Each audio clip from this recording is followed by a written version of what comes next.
And Jason, I don't want to give people the misconception that just because, for example, earned wage access is not a term that's widely used in Canada, that Canada is completely behind the eight ball.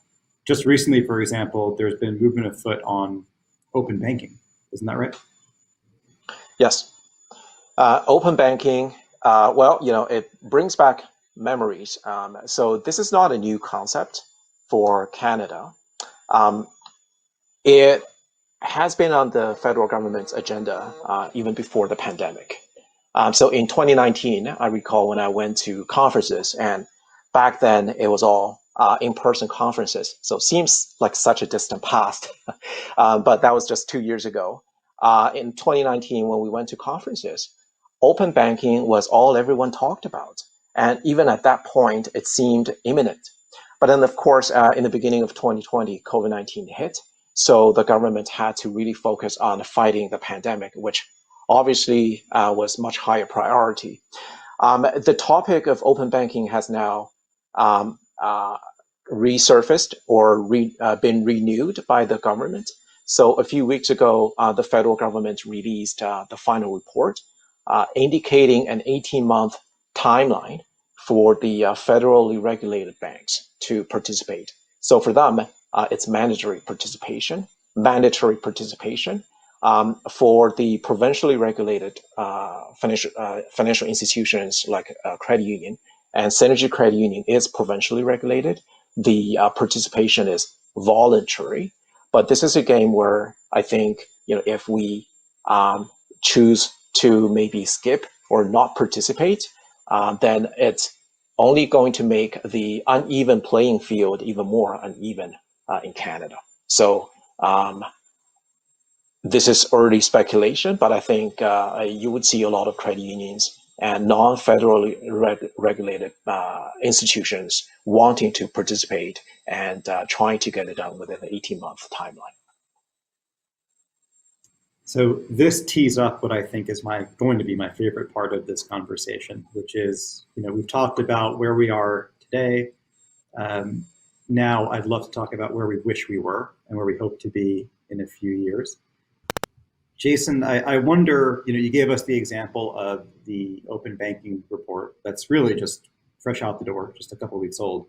But I wonder, for your perspective, of the same question in the Canadian context. If we're having this conversation 5 or 10 years from now, what are you hoping is different? What are you hoping government or industry or both have done to drive this conversation meaningfully forward?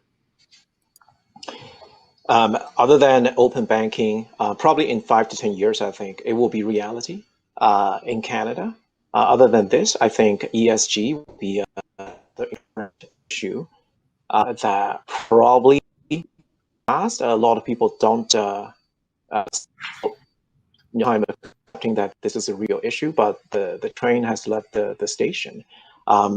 So particularly in the Canadian context, knowing that some of our regions are heavily dependent on fossil fuel production, for example, the province of Alberta, then how do the governments on different levels, the provincial and the federal level, support these energy companies through the transition?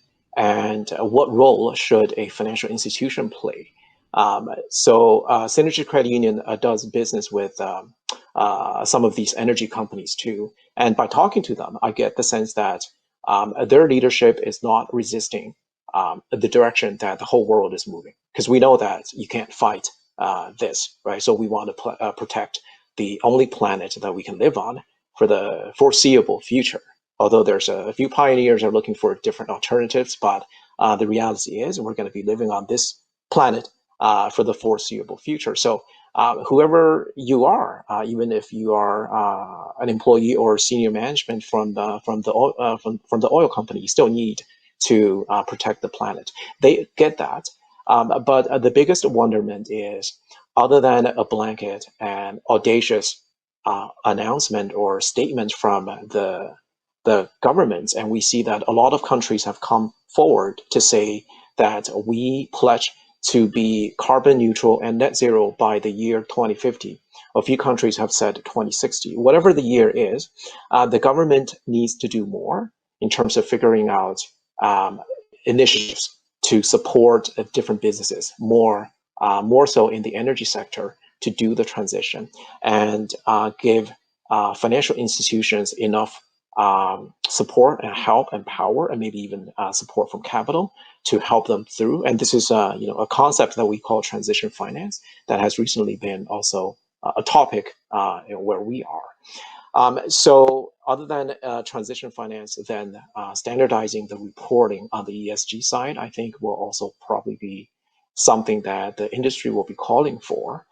So a lot of businesses, whether a public traded company or a non-listed company, are now looking to include ESG reporting assessment in their annual report, but there's no standard even now. I've recently come across a DEI report from a public traded company that's 80 pages. So 80 pages just on diversity, equity, and inclusion.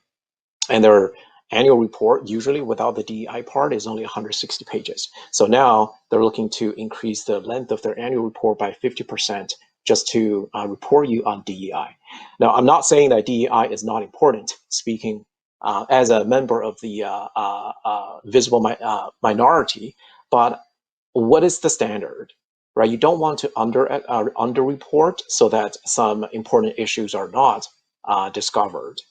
You don't also want the industry to over-report to create this unnecessary burden on their resources, right? Whether it's the accounting department, HR department, or marketing department. So I think we're looking for the government to give more support and guidance in the ESG space in the next few years. And let me put you on the spot the same way I put Jeanette on the spot, Jason. How optimistic are you that you'll see the type of progress, both from government and from industry, in 5 or 10 years that you've laid out? I would say I'm pretty optimistic.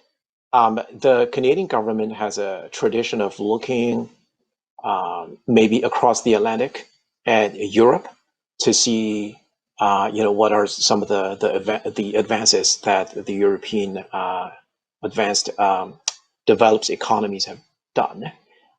So they have borrowed a lot of the concept of privacy regulations from the European countries, and they're actually recently are pondering making more moves just to copy more of the GDPR. And when it comes to ESG, Germany and a few other European countries have also recently, as recent as this year, made some important regulations and announcements. So I am confident that there's good examples for the Canadian government to learn from.